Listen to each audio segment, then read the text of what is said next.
Let's look at Chapter 7, Lesson 7 Extension, Comparing Fractions. Draw two Cuisenaire rods to represent the fractions. In all of the problems, the orange rod is equal to 1.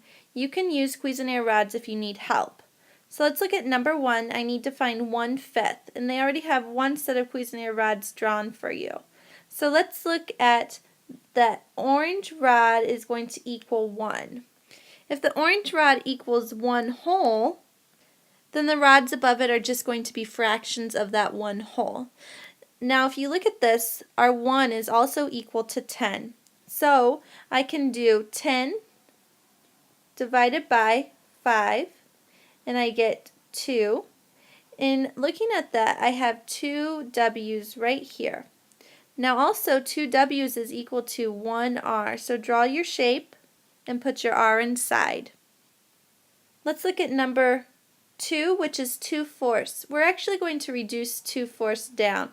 I know that 2 goes into 2 one time, and 2 goes into 4 2 times. So 2/4 is equivalent to 1/2. So looking at O, which is worth 10, I can actually take the 10 and divide it by 2, and I can see that 2 goes into 10 5 times. So I need to find one that's 5, which is Y. And then I also see that I need to have 5 W's. Having 5 W's or 1 Y is equivalent to half of 1 orange. Now let's look at 9/10. 9/10 is going to be 9 out of 10. Letter E is very clear that it is 9 out of 10. I can go ahead and write E, but I also know that 9 out of 10 would be 9 W's. Both of these equal 9/10. Let's look at number 4. It's 4/5. I'm going to take 10 and divide it by 5. It equals 2. I take my quotient now and multiply it by my numerator, which is 4, which equals 8. So I need to have 8. So 8 would be letter N, but it also would be 8 W's, or I could have 2 P's, because each P is worth 4. 4 plus 4 would equal 8. Let's look at number 5. Let's reduce it down, and I'm actually going to reduce this to 10 because I know 2 goes into 20 10 times, and I know 2 goes into 12 6 times.